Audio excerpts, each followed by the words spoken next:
I want to turn now to my friend, Reese Colbert, who also has a fact check about the fires and the lies. Now, this is a longer one. I don't think we're going to play all of it, but I want you to hear because this is the truth. Again, as I said, we're just going to slow down. Listen this morning. You have your coffee or tea like I do. By the way, this is my Wendy mug that I got when I hosted her show. And she was out sick. But here's the thing. I'm going to go slow because I want you to hear this. And I don't think that people should be trying to make political points no matter what side of the political spectrum that you're on. Okay? Here's Reese. I think it is so important to understand first and foremost that the scientific consensus on the fires is that they were caused by dry vegetation, high Santa Ana winds, low humidity, plus only 1/5 of an inch of rainfall since July 2024. So that is the main reason why these. Pause. Did you hear that? Vegetation, no rain, and the winds. Dry vegetation, high Santa Ana winds, low humidity, plus only 1/5 of an inch of rainfall since July of 2024. That explains why the Los Angeles brush fires spread so rapidly and are difficult to contain. That is real truth. That's not MAGA brain bullshit. Reese with the receipts is the best. Yes, Karen White, thank you.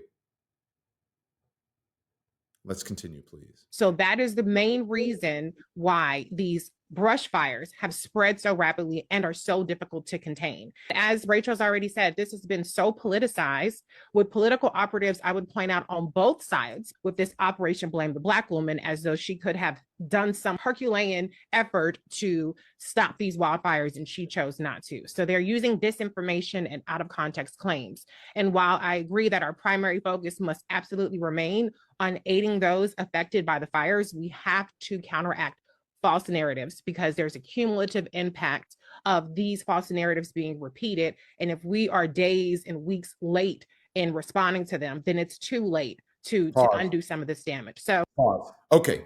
So haven't I been shouting that? Have you guys heard when I said what the one criticism I have of the mayor is that her comms department failed her and that she did not get out in front of the message. You guys, am I lying? Do you guys hear me say that? I've been saying this since the beginning. I said this last night. When she got off the plane and she was confronted by that reporter, she should have had an answer and she should have gotten out in front of this, especially since she was out of town. And Reese is making that same point. So do you think that this is, look, I know that this is political, obviously. Do you think that there's some degree of racism as it comes here? She says the black woman or sexism. Reese is saying politicization of the tragedy. Political operatives are exploiting these wildfires with an Operation Blame the Black Woman campaign against Mayor Karen Bass using disinformation and out of context claims. Now, I will tell you, the women mostly women who are texting me and reaching out to me, they feel a certain, especially Black women, they're like, I'm sick of them trying to blame the Black woman for this. She does not control the winds. She does not control the water. August DeWinter says, yes, Reese, let them know the Black woman is not to blame. That is true, but she is the mayor. The buck does stop with her. She is in charge of the recovery and the response. Reese goes on to say, while our primary focus must remain on aiding those affected by the fires, we also need to counteract false narratives before they take root. Reese, yes, that's right, before they take root. Because lies, as Keith Boykin said, lies will spread like wildfire, while the truth doesn't even surface. Let's continue with Reese. Let me know if you think it's a blame the Black woman. I want to know how you feel about that. Let's go. I want to talk about the main attacks on Mayor Bass. And I'm going to have to speak with a little bit more precision than people probably want to hear in this moment. But I think it's important because a lot of what's happening in terms of the attacks on Mayor Bass are playing with the semantics and taking things out of context. Okay, pause. When there's talk. Oh, you're muted, Don. I thought I unmuted. So here's what I want to say. She's saying, when I said this is not sexing, she's saying we want to. This is probably more precision than you want. It is. This is probably more detail than you want. I hope that I'm not boring you, but you need to sit down and listen to this, and you need to gather others around so that they hear the truth about this. Reese is right. Precision, precision. You want to be precise in your language and exactly what it is. So let me know if you think if it's blaming the black woman or whatever. Caleb B says, of course it's blame the black woman. If the billionaire had won, it would be quiet. They're saying if Rick Caruso had won, who is the, I don't know if he's a billionaire or a million, he's very rich. Is Rick Caruso a billionaire? They would have been quiet, they believe.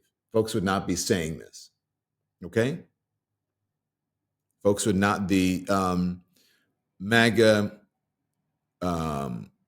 dummies exempt of intelligence, MAGA, DEI. They would not be saying this. Bug Nita says she should have had an answer, but she's not to blame. Yes, you're right, Bug. Absolutely. We can hold multiple different thoughts, and multiple different things can be true. It does not have to be so black and white. She's not to blame, but she should have had an answer. That is, you are quite logical and smart. You understand nuance. Brittany Chipley says, it's blame all the Democrats first, then the black woman, next the gay white woman, and lastly the white man, who are all Democrats. Brittany, hold on to that. Brittany Chipley, that's what I'm going to go to next, okay? Let's continue on with Reese for a bit. Here it is. Talk about the $17 million cut from the LAFD budget. What they're talking about is a departmental cut. Okay, pause. Leaving out, and which this is what I'm so glad that she's doing this, because you saw the fire chief on with Jake Tapper saying, of course it affected or whatever. And this is the nuance that I've been telling you about. That is the fire chief's perspective, but there's another perspective. The mayor is saying we put that money aside because what? We wanted to negotiate for more money for the department. That money never went away. We put it in a separate account. Now the fire chief is saying, hey, this did affect us. And remember, the fire chief is there. She should know. She's the fire chief. So what she says carries a lot of weight and a lot of clout. The mayor is saying, not so much. There's some nuance to this. And I'm glad Reese is explaining it. Let's go. They're talking about is a departmental cut. What they're leaving out, and which has been mentioned more frequently in recent days, is that $53 million was being book kept in a non-departmental budget. So as a result of bookkeeping it in different buckets, it is a cut in the departmental budget, but it is not a cut in what they are allowed to spend overall. And according to the latest reporting, this is from the city administrative officer that showed this, LAFD is projected to spend $90 million more than they are budgeted at the departmental level for fiscal year 24-25. So all of this conversation about a cut that refuses to acknowledge that, and I'm not saying this as a criticism, this is just a quantitative reality, that they are not adhering to the cut, is terribly misleading, because the reality is, and this is how budgeting works, just real quick, 101. A budget is put out, a department, they ask for the stars, the moon and the stars and everything they can. And in negotiations, you get what you get. And you either ask permission to say, can I please spend more? Please, I need more money. And I make a case, which is what Chief Crawley did in her 12-4 memo, or you ask forgiveness. Well, I spent the money. You got to figure out how to pay for it. And that's the ask forgiveness part. So the projected overspending is at $90 million. And that's including the $53 million when you take into account that is in a separate bucket. Okay. So I love you, Reese. I love your daughter. What do you have to offer? Nothing, only this. I love you, Reese, for doing that. I'm sorry. You guys know that's an internet meme. I thank you for explaining that. So that's what you don't get in some of the interviews where you have folks on and it's not a longer time and people are trying to gotcha and whatever. Like, this is what is needed. And I'm so happy that we're here in independent media and we have enough time to be able to do that. Curry Favor says, right on, Reese. The LAFD is projected to spend $90 million more than the 2025 budget for a total of $909 million. 53.4 million of the 90 million is held in a non-LAFD departmental budget and 36.7 million in unplanned excess LAFD spending. even charts, receipts. Are you listening to that, MAGA brains? It's the Democrats. They're so bad. It is DEI and the lesbian fire chief. Now hold that fire chief thing there, because we're going to talk about that. We also have some receipts on that. Reese, go on. Prior to Chief Crowley's memo, and I'm not saying this to criticize her, I'm just saying this to just put some more facts out there. The first financial status report from the city administrative officer pointed out that they were projected to overrun, which means spend more money than they were allotted in their budget, to the tune of $32 million. So that was weeks before her memo. They were already projecting an overrun. Her memo doesn't mention that. The excess spending covered things like fleet maintenance, expanded wildfire deployment, and sending firefighters out of state to respond to Hurricane Helene. So it doesn't really ring true that you were so pressed for resources to support the city of LA, yet you had the capacity to send firefighters out of state to respond to Hurricane Helene. Okay. Reese, again, is the best. She's explaining this. And so in that interview where the fire chief, much respect to her, but again, as I said from the very beginning, this is her perspective as a fire chief, who it is her job to look out to try to get as many resources as possible for the fire department. And as you heard Reese say, in negotiations, you ask for the moon. And sometimes instead of the moon, you don't even get the stars. Sometimes you get the clouds, depending on how much money you have. That happens with every single budget negotiation. That happens with contract negotiations. And so she feels that, hey, we need all of this to be able to fight this. The city, if you're trying to get a budget, if you're trying to figure out how to, not get a budget. Yeah, how to work within your budget to take care of all of the resources that have to do with fire, police, everything, city maintenance, everything. There's only so much money that can go around. So you say, okay, with what I have to work with, I'm going to give you this, I'm going to give you that, I'm going to give you that, I'm going to give you that. And then people have overruns, right? You went over your budget, you did blah, blah, blah, blah, blah.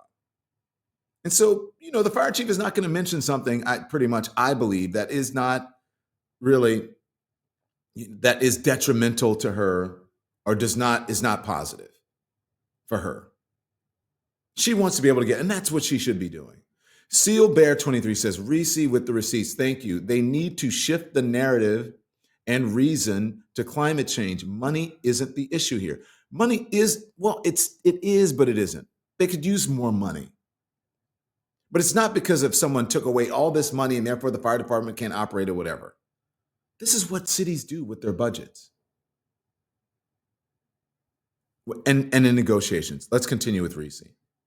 Obviously admirable, necessary activities, but I'm just saying, do the math here. So we just have to understand that budgeting is complex. You have revenues, you have expenses. Oh my God. There's a dance that is done, and a lot of people don't understand this, where you have to try to tick and tie things.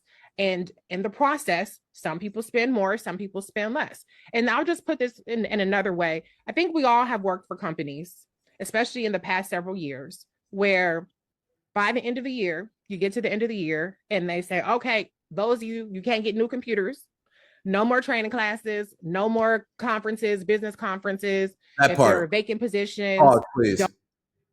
Do you work at a company? Do you have a budget?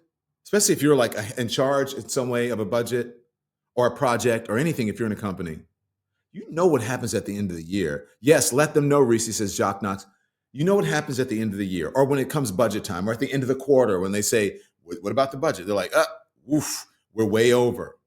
You can't get any new computers, no more overtime or whatever. You're going to have to cut some staff in order to whatever. We just don't have the money. Now, do you go in? Maybe some people do and say, it's DEI. The reason that this company is not operating. The reason that we're not making our budget is because of DEI, blah, blah, blah, blah, blah, blah, blah. Not time to blame, says Meek on TikTok. You're right. It's not time to blame. It's time to assess, though. So one of the MAGA heads in there says, Evelyn says, Biden sent our money to Ukraine. This has nothing to do with the federal money. And oh my God, don't be dummy. Please don't be so stupid. What is DEI, says Richard Money? DEI means this, and I'm explaining a MAGA person. It's called dummies exempt of intelligence.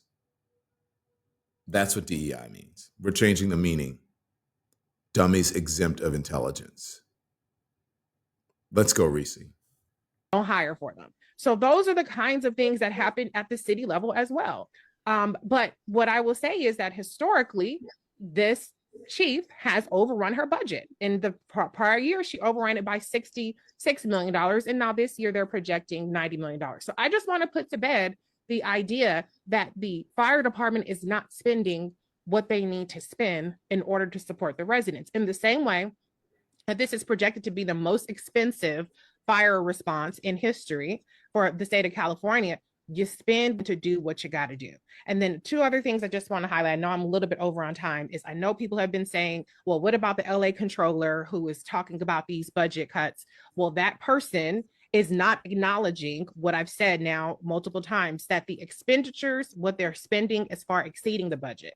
And it's really interesting to me that he is not making that distinction when he was on a mission to highlight the difference between the budgeting for the homelessness problem and the spending. In that case, the spending was lower. So he very well understands the difference between what's budgeted and what gets actually spent. His own department is overspending to their budget. So he's not acting in good faith either by not acknowledging the fact that the projected spending for the fire department is higher. And then I just, since Rachel mentioned Rick Caruso, for the progressives that are attacking Karen Bass, Mayor Karen Bass, saying that she cut money here and she put it here, let's just be very clear. Rick Caruso, who spent over $100 million to beat and lose to Mayor Karen Bass, was absolutely not the person who, if he were in this same position, would have cut the police department budget. He was endorsed by the police union. He wanted to hire 1,500 more police officers. And he was also totally against cutting any kind of funding to the police department. So all of the experts who are actually not trying to politicize this agree that even a fully funded department would have struggled to contain these extreme wind conditions. The Los Angeles Fire Commission president, Janethia Hutley-Hayes, said, I don't see how anybody could have prepared for this. Robert Hawkins, who is president of the Los Angeles City Centurions, who supports the Black firefighters, said that he does not believe the budget impacted the department's ability to fight the wildfires. And the last thing I just want to say is that regarding the political fallout from this, I know that people are trying to organize a change.org petition for a recall. I just want to be very clear. The hostility and volume of attacks are not the same as momentum against Mayor Karen Bass. 289,000 verified signatures that have to be collected from registered Los Angeles city voters in order to start a recall. That is not what's happening right now. It is just a change.org petition. Anybody can sign it. So I just want to make sure that we understand where the momentum is. I think that we are thankfully gearing up behind Mayor Bass, and we're going to push back against these things, but we have to understand the different nuances in order to effectively push back. Okay, Reese with the receipts. Thank you, Reese with the receipts there. Thanks everyone for watching. Your support means the world to us. So make sure you hit the like button and you subscribe to our channel to make sure that you never ever miss a video. We're live every day, 10 a.m. Eastern time. We drop even more content at 2 p.m. Eastern and 5 p.m. Eastern. And if you want more Don Lemon Show content, we'd love for you to become a member of the Lemon community, where you will receive access to special community posts. You'll get exclusive content and members-only live shows. So head over to our channel page or click the join button on this video. Again, thank you for watching. We appreciate your love and your support, and we will see you next time.